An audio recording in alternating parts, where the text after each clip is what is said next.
In this example, we're going to be working with cube root. As you can see, you have 3 on the outside, on the top.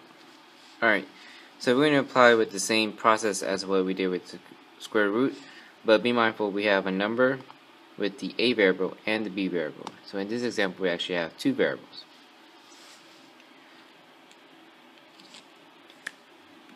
So we're going to be doing the cube root of 64. The cube root of a to the 8th power,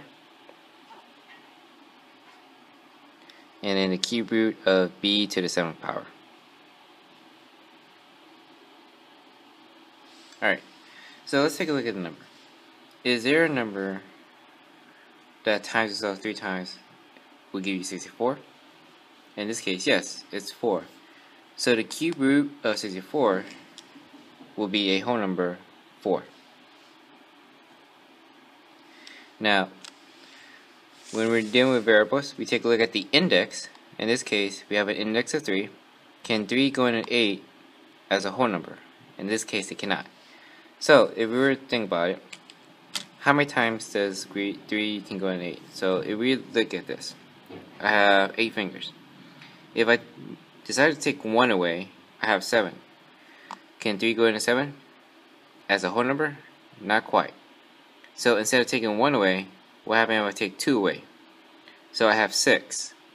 So can 3 go into 6 as a whole number? Yes, it can.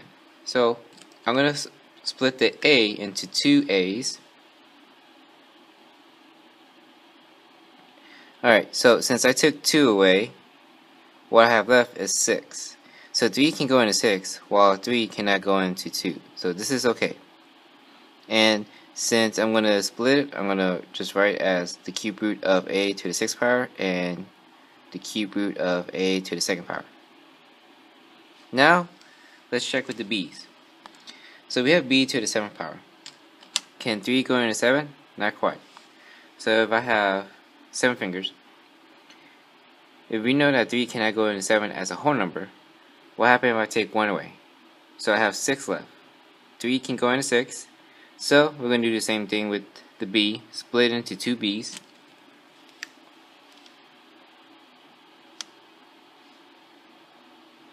So since I took 1 away, what I have left is 6.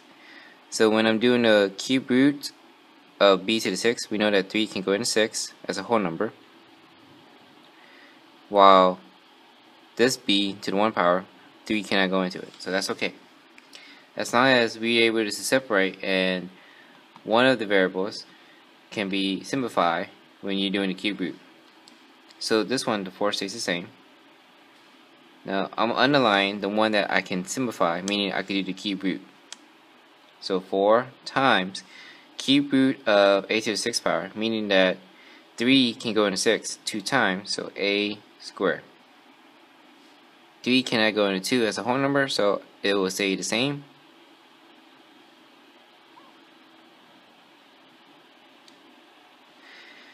Now for the b, 3 can go in 6 2 times, so I'm going to write b to the 2nd power. 3 cannot go in 1 as a whole number, so this will stay the same.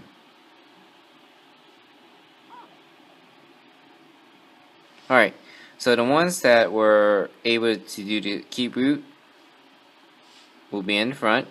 So 4, a to the 2nd power, b to the 2nd power, and the ones that I could not simplify will go in the back side, and it will stay inside the cube root.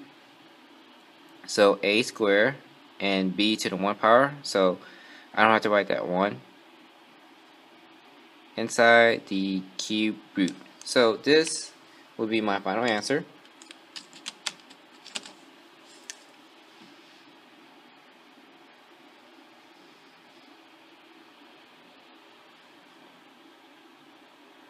And that's all you have to do. Alright, in this next example, our radical expression is the cube root of 54 x to the 9th power, y to the 17th power, z to the 20th power. Alright, so we're going to break it into 4 parts. One with the 54, the x, the y, and the z. Bear in mind that we have a number with 3 variables.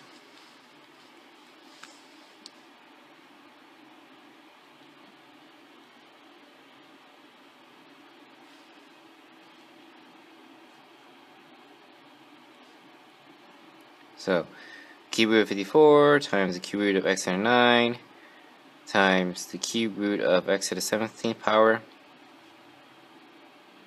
and then the cube root of z to the 20th power.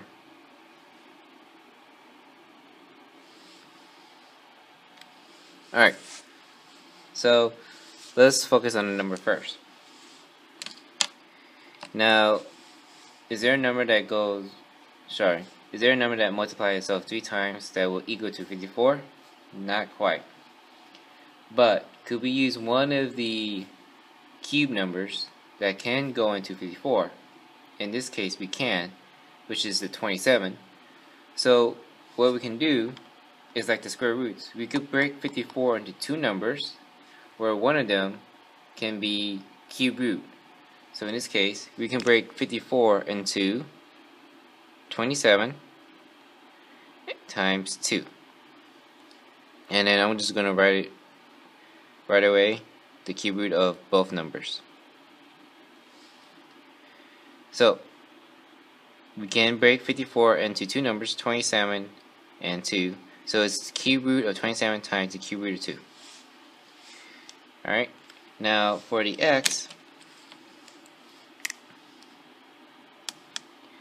so if we take a look at the index and the exponent inside the radical, 3 can go into 9 3 times, so I actually can do the cube root of x to the 9, which will be just simply x to the third power.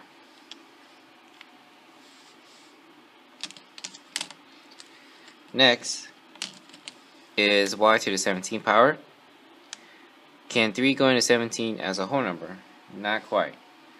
So let's take a look at the 17. If I were to decide to take 1 away, I have 16. Can 3 go into 16 as a whole number? Not quite. So instead of taking 1 away, let's say I take 2 away. So if I take 2 away, I have 15 left. Can 3 go into 15 as a whole number? Yes. So what I'm going to do is, I'm going to break y into 2 y's. So since I took 2 away from 17, I should have 15 here. And then over here, 2.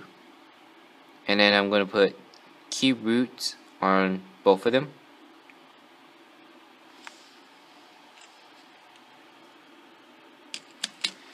Alright, next is the z.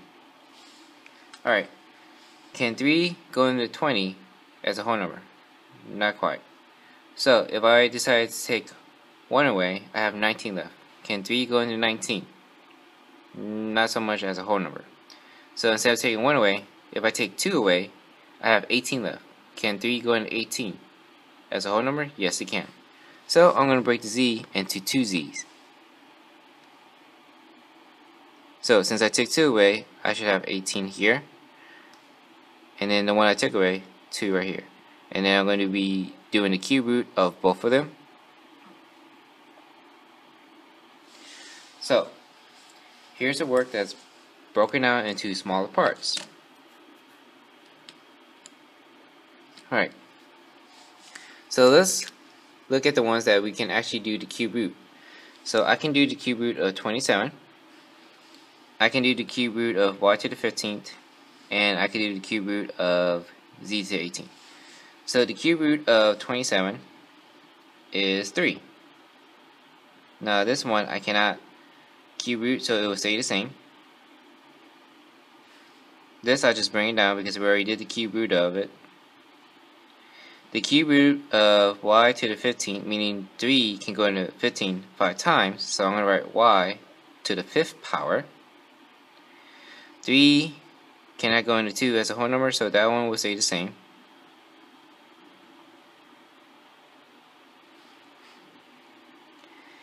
Now, the cube root of z to the 18th power, 3 can go into 18 6 times, so I'm going to write z to the 6th power. 3 cannot go into 2 as a whole number, so this will stay the same.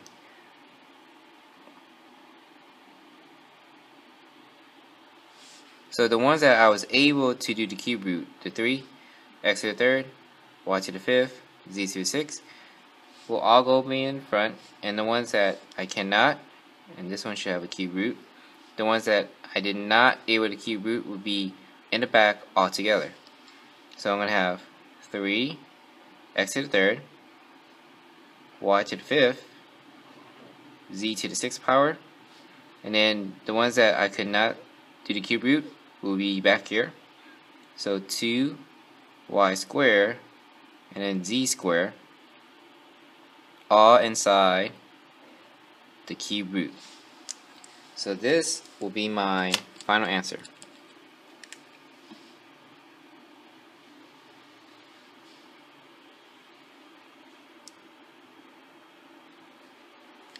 And there you go. So again, it may look like a lot of work.